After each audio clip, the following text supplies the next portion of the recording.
Good morning, Andrew. I'm absolutely delighted to have you speaking with us today. Well, speaking with me today, I guess. This is the inaugural episode of the series that I believe might be called eventually Vina Talks ND Life, where ND stands for neurodivergent. You and I are fellow board members at GAIN. GAIN stands for the Group for Autism, Investment Insurance, and Neurodiversity. GAIN's mission, as we know and we've come to realize and appreciate, is to spark a radical improvement in the employment prospects of neurodivergent people in our sector, which is, as we often say, the wider financial services, including insurance, investment, pensions, asset and fund management, etc., banking even. Can I get to hear from you as to what this mission means and how you would like the development of neurodivergence acceptance in the workplace? Well, Vina, delight to be speaking with you. So lovely to do this with you. What an important mission. There's all kinds of data and statistics, but stories too. 1 in 7 of us are neurodivergent, and it's really interesting because neurodivergency and the focus on it is it's followed on behind, let's say, gender and some other things, but it's really accelerating rapidly. So there's all kinds of people who are neurodivergent, and indeed all kinds of phases so to keep it simple, we've got people in the workforce who are neurodivergent already, and we want to make them successful. We've got people who are maybe recognizing their neurodivergence, maybe masking it. We want them to have the confidence to say to their colleagues, to their supervisors, that they're neurodivergent, and talk to their colleagues and companies about what that means for them, the challenges it brings them, but also the strengths they bring.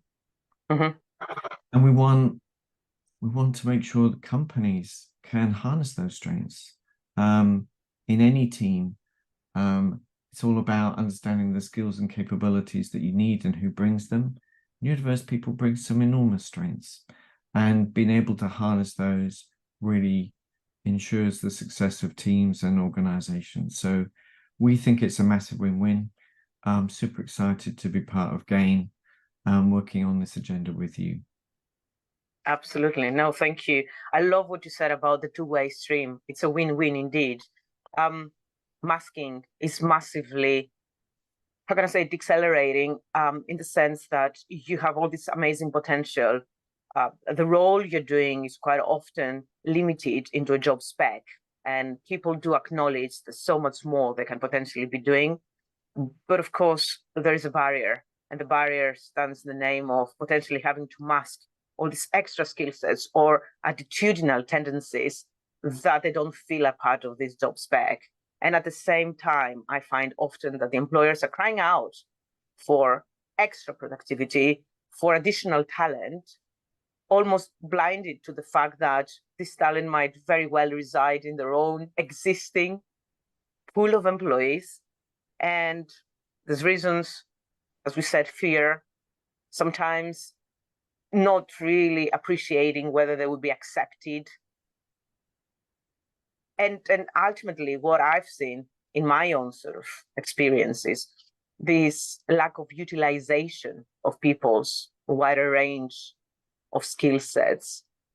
Is it something you've seen, this kind of utilization aspect in your own career, either personally, of course, or directly, or indirectly? Well, lots of really good points in there, Vina. There is a great pressure on neurodivergent people to fit in, to appear neurotypical, and and I'm sure that starts at school and moves into the workplace, and that can be terribly draining for people. And of course, if they're working really hard at pretending to be something they're not putting all energy into their job.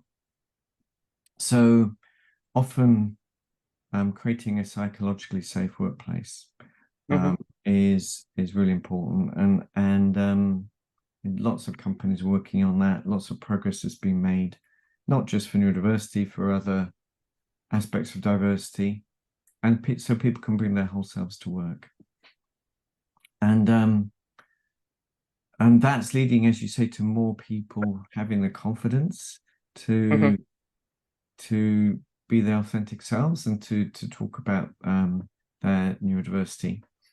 One of the statistics, though, that I'm mindful of is half the people who declare and put their hand up and say, you know, I have ADHD or I'm autistic or whatever it may be, half people regret it. And if you kind of look into the reasons why, it's perhaps because we haven't got the all the measures in place to support them. So, you know, do their team members and their supervisors understand what that neurodiversity means and how to support them?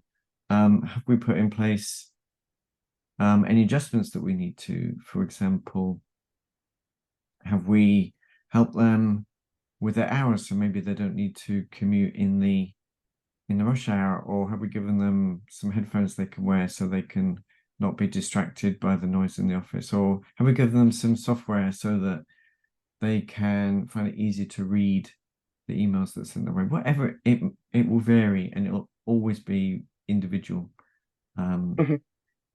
But helping those people successful, you know, be successful when they have the confidence to say, and then as we touched on, if those supervisors can then understand the strengths those people bring and harness those. We heard from JP Morgan as example, that particularly in regulated industries, regulated processes where you have to follow the procedure accurately, you know, autistic people are more accurate than neurotypical people. And you know, and they come up to speed on processes quicker than neurotypical people. So there's some real strengths, I'd say, that you know, industry can tap into if we just take the time to put those foundations in place.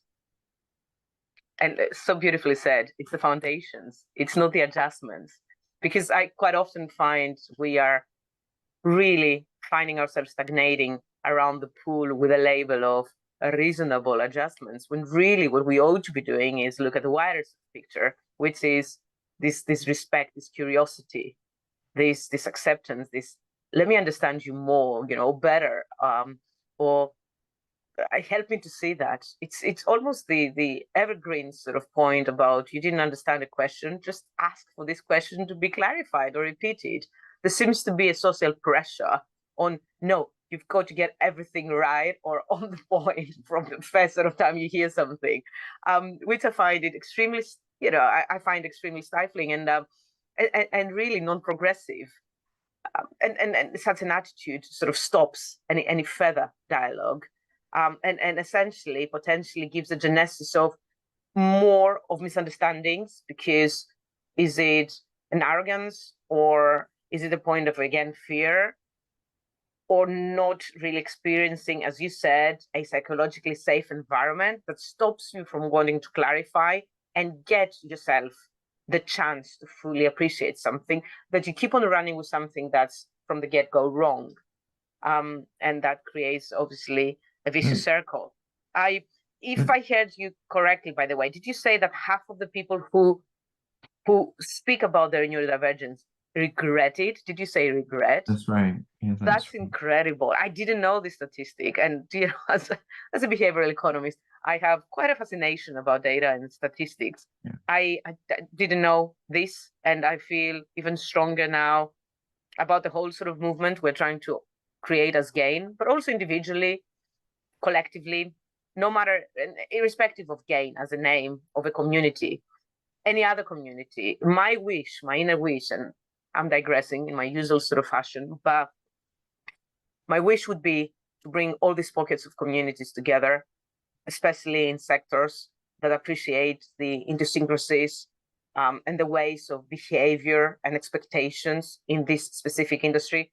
And from that, to be able to teach or exchange or, again, educate. Teach is a little bit one way, isn't it? Educate each other across industries about the good practices or the failures and how we can make sure we don't repeat ourselves. I think it's interesting. You touched on the kind of relationship between a supervisor and a neurodiverse person in the team.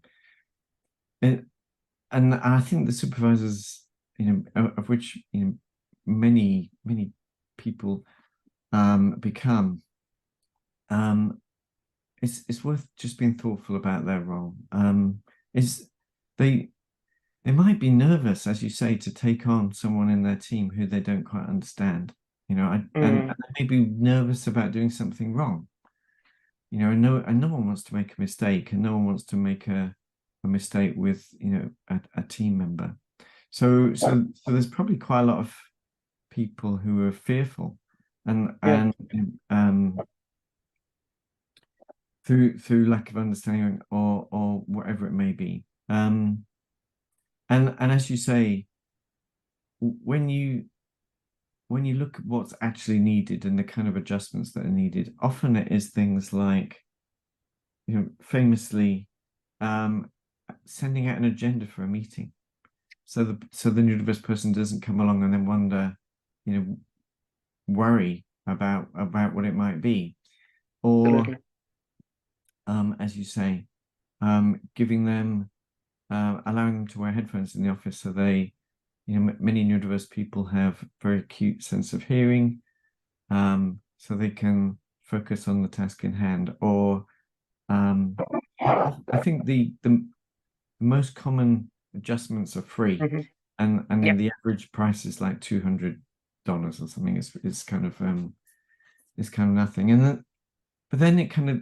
the next question then comes to those first line managers. Do you want an easy life, or actually do you want some people in the team that you can learn from, and some capabilities that are going to really change the performance of the team? And and my experience is, and you and I both know a ex-colleague of mine that we work with in Gain, and he through his neurodiversity, he brings some insight into problems that I don't think, or certainly I don't have, and it's those kind of, you sometimes need that, when you're trying to solve a problem in any team, in any organization. Yeah, so true. Look, personally, I don't want an easy life. Personally, also, I don't think I can have an easy life, given, who I am. But and many others like me. I'm not saying that as being a very sort of specific, unique sort of skill. But I find in our day and time, more and more people sort of opt not to have an easy life, but to have a fulfilled life, to have a life where this infamous and yet ever so timeless and precious rise by lifting others. The beauty of being able to help others on the way, and through this sort of assistance, this support, to be able to recognize and reflect about your own abilities and your own aspirations, I find absolutely crucial. Without sort of going too much onto, I guess, personal circumstances, but my friends often put my leg and they say, it's easy for you, Vina, now to preach because obviously you don't have a mortgage to pay any longer. But even before, I've always seen as a risk taker, and I find that sometimes we have to come out of our comfort zone to be able to acknowledge what really is necessary out there. And again, workplaces no longer need somebody who does the 9 to 5, even if it's the 9 to 9, just for the sake of clocking in the extra time. In the sort of overproduction of AI and all these amazing technological advancements, it's very important to maintain the ethical / humanistic perspective, the decision making, to know why and how we do things. And for me, you said it beautifully about speaking about teams. It's not about individuals anymore. Yes, we can chip in and speak about our own lived experiences, and share our vulnerabilities, but at the same time, we have to treat a collective sort of response to the problems or the challenges of the industries or the society that we serve in. And it's very important to have role models of teams rather than individuals. For me, really very important. And in there, managers are not necessarily leaders. I've got a little bit of a pet hate. Many people very easily and quickly call themselves leaders, simply because they've been given a managerial duty. Managerial duty means quite often in our industry, again, the focus comes back to the financial services sector, is people who are there to make sure that we adhere to the processes. That doesn't necessarily make you an inspirational figurehead or a leader or somebody who can actually go forward, share their vulnerabilities and try and connect, get people to follow them simply because they get them, and they want to sort of work together. This is, I think, where we need more.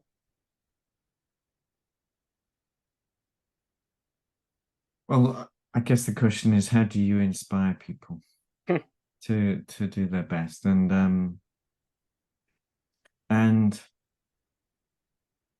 you know, that often comes by understanding them and understanding their hopes and their fears and their wishes and their dreams, and what they love to do. And you know, and that, you know, is just, if you can do that as a leader, you can be an inspiration. Those are exactly the things for not just neurotypical people, but neurodiverse people. You know, if you can do that with a neurotypical person, you can absolutely do it with a neurodiverse person, and they will have fears, but they'll also have dreams and passions and things they love to do. And again, good leadership, tap into those passions and maximize them, and you'll have a employee who loves their job, who puts in those discretionary hours you mentioned, who's a really strong performer for the organization. So what a wonderful skill in any supervisor. Absolutely. I'm very conscious of time, and we did say initially, we'll do a 10-15-minute talk, and before you know it, you're almost sort of out of time. But I obviously easily I could speaking with you, and what you contribute is absolutely incredibly insightful. Andrew, thank you very much for your time. Just a small point, I feel I need to come clean, because obviously I've got a certain heritage to reflect upon here. When you said about understanding others, my little sort of interjection would be, first and foremost, understand yourself. And I think, and again, lived experience, if I hadn't sort of chosen, and it doesn't mean that it's a one size fits all, and you don't really have to come out, albeit temporarily, from the corporate space in order to reflect. You can be doing it on the way.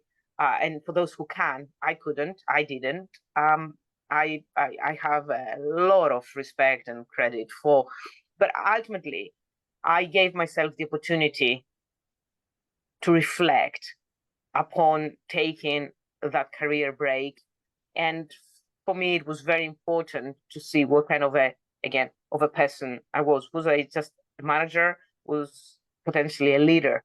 But to understand others first, you have to know the self.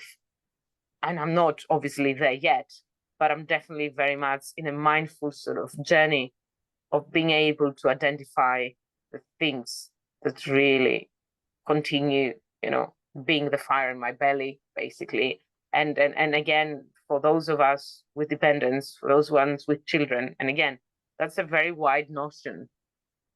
There's a degree of moral responsibility towards them, that you want to leave something for them to sort of hold true and associate with you, with a guardian, with a parent, again, any other sort of connection. And for me, it's very important not to be seen as a person who's always fought for that BlackBerry 15 years ago, or that first class trip over the pond, or anything else, perks wise, quite often monetary or title, in the workplace, but really as a person who keeps on challenging the comfort zone and keep on challenging the status quo for things that we collectively, as a community, as a society, can aspire and can really achieve. The final point that I'd like to hear from you, because you mentioned, and I thank you for that, I didn't know that you're also party to the ERG that you have at Baringa, and that's the diversity team ERG. Would you please be so kind as to give us the final few words on that? And then I promise you we will close this first episode. Thank you very much. Well, thank you. I am part of our neurodiversity business resource group, and our mission is really to help. It's the same as GAIN, frankly. To help all neurodiverse people be successful and help the organization be successful by tapping into the neurodiverse strengths that these individuals bring. And the approach we're taking, we've touched on as well, creating that psychologically safe space and educating, putting in place those accommodations so that people can be successful, and then helping the organization tap into the strengths. So the great thing is, as we both find, through this work we get to meet some amazing people, in all ages, all demographies, in all kinds of roles, and each and every one is an inspiration, I'd say. So I enjoy that. I enjoy working with them, just like I enjoy working with you, Vina. So